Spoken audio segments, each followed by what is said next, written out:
the home of the do-it-yourself trucker. When everything goes wrong, you got a Redneckanize. All right, everybody, welcome back. Hey, this is Ed with Redneckanize. Give us a holler at 516-387-1733. Check out our website at redneckanize.com. And don't forget to go over there and subscribe to our YouTube channel. We really appreciate everybody doing that. We've been getting some great feedback about that. What we do is we take this podcast and we cut it up into different videos for the topics that we cover, and then we post it on YouTube so that everybody can catch the past episodes and stuff. And you can also, if you are going down the road and you need some good podcasts to listen to, you go to blogtalkradio.com, which is where this podcast is broadcast, and you can go look up Unplugged Radio Network, and there's all of our episodes from the past on there, and you can just hit play, and they'll play the audio of those episodes every chance you get, and you got a couple hours down the road that every time, so it's always cool to do that, and keep things going, keep yourself apprised of all the technology coming up, and the laws changing, and just what's going on out there in the world. So we appreciate everybody doing that for us. So one of the articles that we found here, there was a local news report from a TV station out of Pittsburgh. It's KDKA Channel 2, and they posted it, and they says, truck driver in Butler County narrowly avoids death after 39,000-pound steel coil crashes through the cab. And of course, they've got a couple of pictures of it happening, and CDLlife.com also copied over the story onto their website, and they got the video. And let's see if we can get it going for you here real quick. Truck driver narrowly avoiding death after a massive steel coil comes crashing through his cab. State police in Slippery Rock Township say the trucker was driving along Route 422 when a car began turning left. The driver says his truck's braking assist feature sensed a collision might happen, so it automatically slammed on the brakes. That caused one of the 39,000-pound steel coils it was hauling to break free. One smashed through the passenger side of the cab, just missing the trucker. A small oil leak also happened. Thankfully, no one was hurt. So yeah, the first thing what's going to happen is, I'm going to tell you this. So I've worked for a lot of big carriers, and I've talked to a lot of safety coordinators, and if you tell them, hey, this was the fault of the braking system, this technology, that's what the fault of it was, and they'll tell you this is what they'll tell you. I'm completely telling you 100% what a safety coordinator would tell you. The driver done something wrong to trigger that. That's what they'll tell you. They'll tell you that the driver made some kind of mistake, that the computer reacted that way because the driver was either going too fast, or the driver touched something, like, maybe the driver tapped the brakes. And yeah, okay, the driver tapped the brakes, but then the computer says, hey, wait a minute, you're not tapping hard enough, or whatever, I don't know. But I'm telling you, the safety coordinator is going to say that the driver did something wrong, or that the driver should have anticipated it. That's what the safety coordinator is going to tell you, because they're not going to blame the computer system. That's what these guys don't. They won't. It's kind of like and it's sad, because we want the technology to work, and sometimes you're asking, did the technology work here, right? It's kind of like when people are in favor of gun control, and they say, well, guns kill people, and of course they want to sue the gun manufacturer, and it's like, well, the gun did exactly what it was supposed to do. Did this computer did it do exactly what it was supposed to do? I don't know. A lot of times we always say, the truck driver is the one that knows. You feel it out there. I can tell you right now, when I get into a simulator, they tell you, get into a simulator, we want to see how you react to these things. I can't feel it in the simulator. I'm just sitting in a chair and I see a TV screen moving. I don't feel it. When you're in a truck, you feel it. You feel it. So when you tap the brakes or slam on the brakes, you know when to let go and when not to let go, because you feel the truck moving. Sometimes you can even feel the freight. If you've got some freight that might move, and you don't want it to move, you can just feel it. You just know. So that right there is what I think is the biggest problem with this technology, is that the people that support it, they're not going to say that it was the fault of the equipment. They're just not going to. I can just tell you right now, we're going to have to do two things in the world to do this. The two things you're going to have to do is you fight against it. You say this shouldn't be allowed. The truck drivers need to be trained. Okay, when truck drivers are trained, then accidents don't happen. When you put untrained truck drivers into these updated equipment trucks that have all these sensors, then when the sensors malfunction, then who's to blame? So we're going to have to just keep fighting against it, but we're also You're going to have to start learning how to operate the vehicle with this equipment, with this technology. And you're just going to have to know that the truck will do this. What's going to happen, what you'll see, I drive one of these newer trucks, and it does that thing. It has the collision avoidance system where it'll slow the truck down or slam on the brakes, but also it allows following distance. And what I've learned is I can decrease that distance, where I can change that. I can go into the computer each time I start driving. Every time the truck turns off, it resets, but you go in there and you can change it, and it'll allow the things out in the distance to not get in the way of your driving, so that, you know, maybe the car was turning well in advance. It's just that because the sensor was sensing so far out that it saw that. And that's the problem. I see it all the time. And in fact, what I do is like, I'm going down the road, I'm in the right lane, a vehicle is in front of me, and then they start slowing down because they're starting to take the exit, but I'm well behind them. I'm way behind them. But I know that I'm catching up to them as they're starting to slow down. But then I know, because I can see the distance of the off-ramp and the car and how fast they're going and all that, that they'll be out of my way by the time I get anywhere near close to them. So I don't have to back off because I know. Well, what'll happen is if you don't put your foot somewhere to let the computer know you're under control, the computer will automatically either start slowing the truck down or it'll slam on the brakes because the computer thinks you're not paying attention. So you got to put your foot on the brake, take the system off, take the cruise off, whatever, to let the computer know that you are in control. And a lot of times that's just the way it works on that. So this here, just like the article said, the trucker survives after steel coil crashes into cab. The truck driver is lucky to be alive. The steel coil that he was hauling broke loose and crashed through the back of the cab.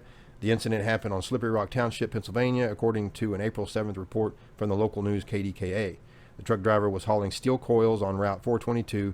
Then a car turned left, reportedly triggering his vehicle's braking assist feature. As the truck braked, one of the steel coils came loose and slammed into the back of the cab. On the passenger side, remarkably, no one was hurt. And that's the other thing too, is the first thing the investigation is going to lead to is, was the cargo secured legally? And we know that there are regulations for that. If there aren't any regulations, a lot of these bigger companies, they have, you have to have these things secured in a certain way. So the first thing they're going to do is like, well, did you have it secured properly? So did anything in the equipment fail, as far as like the chains or the binders or the part of the trailer or whatever? Did that fail? Because they're going to admit that the equipment failed before the computer failed. The computer didn't mess up, the equipment did. So that's another thing they're going to point to. And we got a CYA out there as far as truckers concerned. What you're going to have to start doing is every time you chain down a load, if you're running flatbed or even vans because of hazardous material and all that stuff, every time that you chain down a load or you secure a load, you're going to have to take pictures of it. And you're going to have to just make sure that your butt's covered on that. You take a picture of the whole thing, take a picture of each binder, how it's secured, how the chain, when the lever is back down against the chain, and if you secure it with baling wire, they're going to want to know all that stuff. Anything out of the regs, they're going to get you for it. That's what's going to happen. So you're going to have to start checking on that too, because what they're not going to do, I guarantee it, they're not going to blame the computer. They're going to say the computer worked perfectly, is what they're going to say. And, until a hardcore investigation is put in to where they can verify whether or not, they're going to check everything before they check the computer. They're going to try to blame it on somebody else other than the computer. So just, that's my thing on that. And if you got anything, if you disagree with me at all, just let me know, because that's my opinion of it. I'm surprised it hasn't happened more. It might have. We just haven't heard reports of it. This driver actually told somebody, and maybe they believed him. Maybe truck drivers, maybe said that before and nobody believed them. But the hard braking and like we've got a flatbedder that's part of Redneckanize, and he'll tell you that coils can come off, they can break, but it doesn't happen as often as you think. You would think it happens very often, but he ran coils for years and he never had an issue other than I don't know. I think he's listening on the line now. He could probably tell you, but they'll tell you all about that. So I think, let's see what we got here. I think we can chime in on that. Let's see. Is that who I think it is? Good evening, Ed. How you doing? I figured you'd be calling in on this one. This is a good topic to cover right here. Yeah, wow, I don't know where to start with this one. Yeah. That company, I know the company real well. They're out of Sheriff PA that happened, and that over there, Slippery Rock Township right there. I mean, that's, you know, I'm not understanding that article real good. I mean, they sent it to me and she showed me, and I said, wow, because we know that company real good, and they've had problems like every other company, you know. But when it comes to flatbed, secured or unsecured, doesn't make any difference. The article said one of the 39,000-pound coils he was hauling. No, unless Pennsylvania has changed their law over there. I've been out of flatbed now for about a year. But I've done flatbed, 30-some years. And I've been fortunate enough, I've never had that issue. I've never lost a load, never had an issue. But it comes down to common sense and safety. Now, yes, you secure your load. I don't care how many chains you put on that coil. I don't care how many straps you put on them steel coils. If you come down on the brakes and you lock that truck down, something is going to move. If you give that coil a half an inch, it will cut them chains like a bolt cutter. It will take them out. I don't care. They can agree to disagree with me all they want, but you cannot hold them coils. If you lock that truck down, like you guys do in these these dry vans, you can set them down and that stuff in the back. Majority of the time, it ain't going anywhere. It ain't got anywhere to move back there. You can feel it move a little bit, but it ain't coming out of there too much unless the trailer busting that. Right. But a flatbed, you got that stuff sitting on there. That's the only thing holding it is the chains and straps. Now, back to the 39,000-pound coil. Now, I don't know if the news media, if they're like everybody else, they can't get their act together anymore, or nothing. They can't tell the truth about nothing. But to the best of my knowledge, unless DA changed their rules on permits, 39,000 pounds is all he could legally be hauling. Now, if he had two of them on there, or a 39 and something relatively close to that, he was overweight to start with in Pennsylvania without a permit. Yeah. And Pennsylvania, unless they've changed it, here in the last year or so or whatever, Pennsylvania will not issue an overweight permit for multiple pieces. One piece they will. If it's a divisible load, meaning it can't be split up into two loads, then they'll issue a permit for one piece. Gotcha. But indivisible, which you can split it up and make two loads out of it, they won't issue a permit for it. So I don't know what the issue was there, but the braking system, they're probably going to blame the driver. And as it sits right now, reading the news, and I just read it right there when you was talking about it. I pulled it up and I pulled the article up and I was reading it, and I saw the picture of where it's at, and I'm familiar with that road out through there. I've run that for years out through there. Now, if that car was in front of him and the car proceeded to turn left in front of him and the brakes locked up on that truck, something tells me he was already following that car too close. Because if he would have been keeping an assured clear distance off of that car, he would have saw that car doing something out of the ordinary to give him the indication that it was going to do something. Well, I was under the assumption that it turned left, like coming the opposite direction, like the car was traveling the opposite direction and turned left, crossing in front of the truck. That was my interpretation of that. Is there a left turn lane on that road? Yeah, and from what I could, I'm not sure just where it was at, but there's most spots out through there where you got, it's east and west out through there, and you got a center turn lane in areas. So yeah, it's possible that could have been the issue. That could have been what happened. Yeah. But I don't know what area he was in. I know the speed limit is probably right in that area. I don't think it's over 55 mile an hour right through there. I'm not sure. That doesn't make a bit of difference. Yeah. If that happened, I mean, but if it locked down, that's an issue I got with that automatic braking system. Now it sets down, it locks them. They're not supposed to lock the brakes up tight. I mean, that's what ABS is for, to keep you in a straight line. Yep. And they're not supposed to lock down to where it slides the tires. That's what it's to avoid. Yeah, I mean, I don't know how that all worked or how it come about, but I guarantee you, like you said, they're not going to blame it on the braking system. They're going to put it back on the driver, and there's going to be There's going to be consequences and repercussions to that one. I'll guarantee you. Yeah. Because it's I don't know. Well, and you're right about the braking system. I mean, it doesn't it has, it's like a braking system, but also it has ABS, so it's not going to skid the tires and lock it up. I mean, it might lock them up, but it's not going to lock them up. I mean, it's just enough to where it's going to say, oh crap, you know. I mean, and just like you're saying, if you jam on hard enough on them heavy coils, they're going to come off anyway. It doesn't, you know, the chain will snap. You're right. So My experience and anybody. Go ahead. I'm sorry. Well, no. What I was going to say is that I'm probably agreeing. I'm going to agree with you on the media. They probably thought there was more than one coil on the truck because they think that truckers haul more than one thing, and they don't realize that Right. you know those flatbeds haul one coil at a time like that. And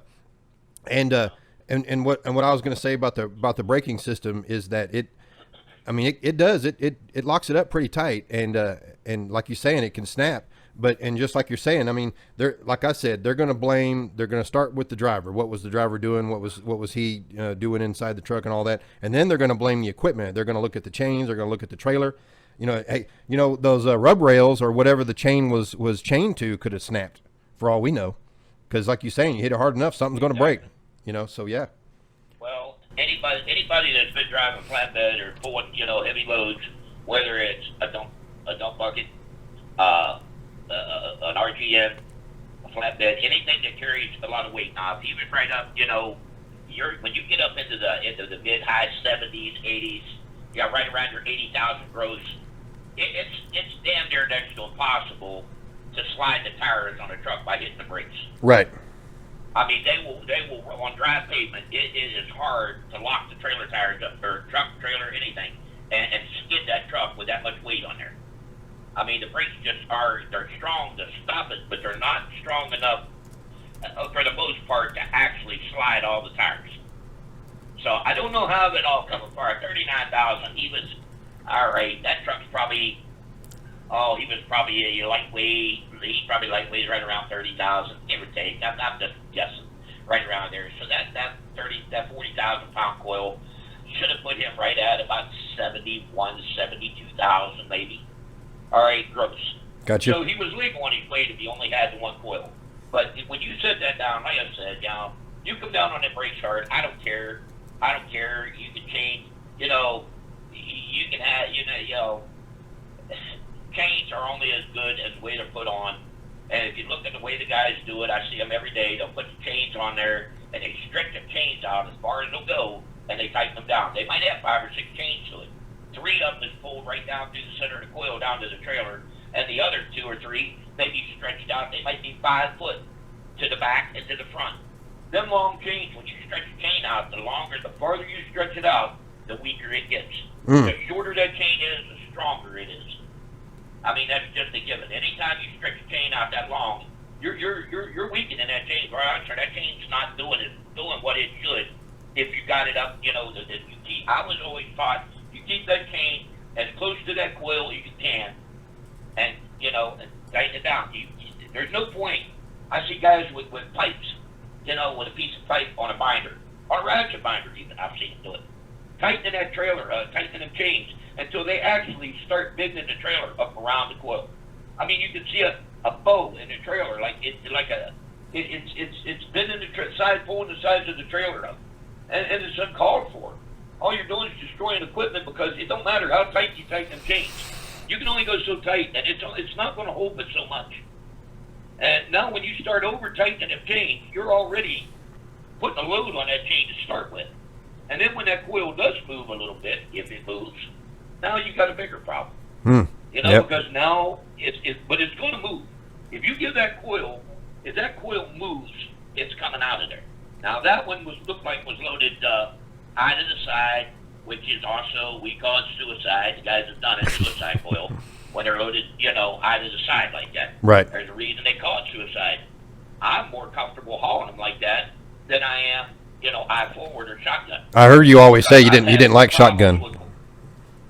No, because I've had more problems, just like that. A car pulls out in front of you, and you got one shotgun sitting in the coil racks. You can put a trip block in front of it. They call it a trip block, big wooden block or something. You set right in the middle, right up tight against that coil, and then put a chain over top of that block. So if that coil slides up a little bit or it does move, It's supposed, in theory, these rocket scientists and and companies seem to think that and even the DOT seem to think that block is going to stop that coil from moving. It's not. It will help slow it down maybe, but it's not going to stop it. So you're where you're at. But I've had more problem with them telescoping and sliding them through that lumber than rolling up out of that lumber and rolling over top of it. Right. But either or, I mean, the damage is done now, and we may never hear the true results on what happens or who, if who got blamed for it, the car, the driver, the truck, the equipment, whatever. We probably never hear it, but you can't go by what the news media says because who knows? They can't tell the truth about nothing anymore, so it don't matter. Right. Well, but that being said, I'm gonna. Well, I was going to say. Let you go back to doing the show, and I'm going to listen in for a while and quit running my mouth here because I'm starting to get irritable again. I hear you. Well, like I said, this was Greg, one of our founders on Redneckanize, and he's a longtime flatbedder. We're here at 516-387-1733 at the podcast. All right, good deal, everybody. Welcome back. We're just rocking and rolling here. We were talking about this crash that happened out there in Pennsylvania. It was a driver hauling flatbed on a covered wagon, and he had a steel coil, and a car cut in front of him. The automatic braking system triggered and snapped the coil loose, and it crashed up into the cab. We see it happen a lot. A lot of times drivers brake too hard, but I've never had this happen where we know, well, from the driver reporting to the police and to the media that he said that it was the automatic braking system on the truck, which is like a collision avoidance sensor where it'll stop the truck or slow the truck down extremely. I mean, it'll apply the brakes to keep you from rear-ending a car, maybe in the right lane going too fast and you're not paying attention to what's in front of you. But it'll also, if something cuts in front of you or jumps in front of you, it'll drastically slow the truck down. So this caused the coil to come loose. And as Greg, our longtime flatbed owner-operator has said, that you hit the brakes hard enough and you lock them up like that coil's coming off no matter what. So it doesn't even matter if it was the computer or man-made braking event, that the coil, it's so heavy and the chains only can take so much at one particular point in time like that. So, chains get faulty over time, all that stuff. But what we all agree and what'll happen is that these carriers and safety coordinators, I've talked to a lot of them, and what they'll do is they'll do everything they can.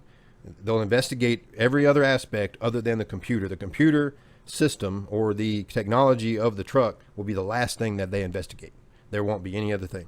I had a driver when I was working as a dispatcher. There was a driver. He was in a rollover where he was in a construction area, and the truck went like off. You know how sometimes when you're out there in construction, they've got the barrels or cones set up, but just on the other side of those barrels or cones, it's a drop off because the road is separate. There's not, it's uneven pavement, and they don't want you in that other part of it. Well, his truck drifted into that part and it went off the road like that, and then the wheel snapped off, causing the entire truck to roll over. So he said that he tried to keep it up on the road, and it was no way he could do that. So it rolled on him, and he was fired. He was just let go right there on the spot because, of course, a rollover, it doesn't even matter. The driver is always blamed for the rollover. Well, come to find out, about 6 months later, I got a call from the safety coordinator, and the safety coordinator says, "Hey, you know this driver?" And I said, "Well, yeah, he was terminated about 6 months ago." And he said, "Yeah, we got to give him his job back because he was right that the truck actually failed. The equipment failed. The hub on that passenger side, it actually was not supposed to come apart like it did, and it came apart, causing the wheel to come off, causing the truck to roll. So it wasn't his fault. But that was 6 months down the road. Driver was out of job. He was without a job for 6 months until they figured that out. So, like I said, they'll investigate everything except for what, it's kind of like looking at last things. They're always going to do that. So like I said, I can just tell you right now that as a driver, we have to keep doing two things. We're going to keep fighting against this technology, and just require that, drivers need to know what they're doing. They need to be trained. They need to look out for that stuff, but also learn how to drive with this equipment, because this equipment is going to be out there, and all these big carriers are going to it. They're getting tax incentives. It's becoming less expensive. So we're going to have to learn how to drive with it, and that's what I've done. And when I drive a newer truck like this, and you just have to learn how to drive with it, learn the ins and outs of the technology, so it doesn't become like a burden on you, but also doesn't get you into trouble. So you just have to learn to drive with that technology. So we're just kicking back with that, and that was always a good topic of discussion, and we might get back into that later.